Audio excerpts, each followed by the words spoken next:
Eva Jospin, fille de l'ancien Premier ministre, se souvient de ce moment en 2002, quand son père a subi la violente défaite électorale. Si, comme nombre de ses proches, elle est tombée des nues face à sa décision, elle n'en a pas tiré que des conclusions négatives, comme elle a confié dans les colonnes de Libération en 2021. En apportant son soutien à la candidate PS, Anne Hidalgo, Lionel Jospin a braqué les projecteurs sur lui, homme politique de 84 ans, qui s'était fait discret depuis son échec au premier tour des présidentielles de 2002.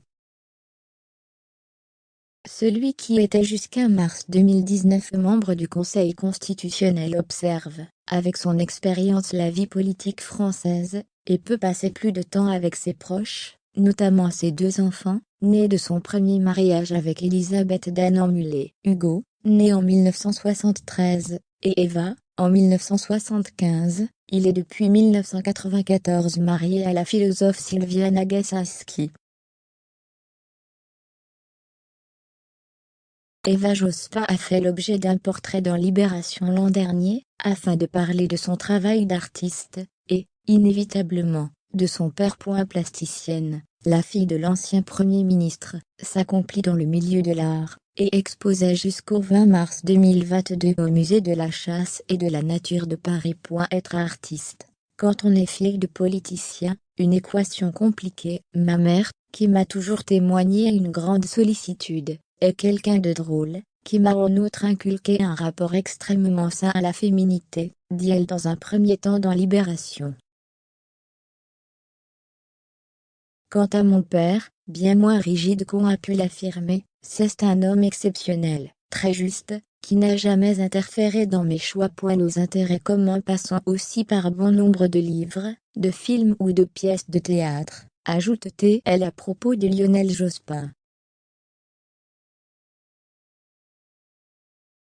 Eva Jospin se souvient ensuite de la blessure politique violente que son père a reçue en 2002. Favori des présidentielles, il ne passe pas le premier tour, et décide de se retirer de la vie politique. Une décision radicale, prise sans en avoir préalablement informé son entourage, qui tombe des nues et encaisse le choc comme il peut, écrit Libération. Sa fille se souvient précisément. Bien sûr, tout le monde s'était fait un autre film et j'éprouvais pour lui une profonde tristesse. Même si échapper aux lourdeurs inhérentes au pouvoir fut, à titre personnel, un soulagement. L'artiste ne raffole pas de l'univers de la politique, et ressent même une réelle défiance envers le militantisme, voire associatif, religieux, militaire. Lionel Jospin a eu secours d'Anne Hidalgo. Lâché, depuis longtemps, par son mentor Bertrand Delanoë, Anne Hidalgo a pu se réjouir, en ces temps difficiles de campagne électorale, du soutien de Lionel Jospin. Il a décidé de voter pour la maire de Paris, dont les intentions de vote oscillent entre 2 et 4%. Je souhaite que soient préservées demain les chances d'une renaissance des idées du socialisme démocratique. Une prise de position, que la candidate socialiste a rapidement commentée sur Twitter. Lionel Jospin incarne l'honneur de notre famille politique, et la responsabilité au service de la transformation sociale. Je lui suis infiniment reconnaissante pour le soutien qu'il apporte à ma candidature. La gauche, c'est aussi une fidélité.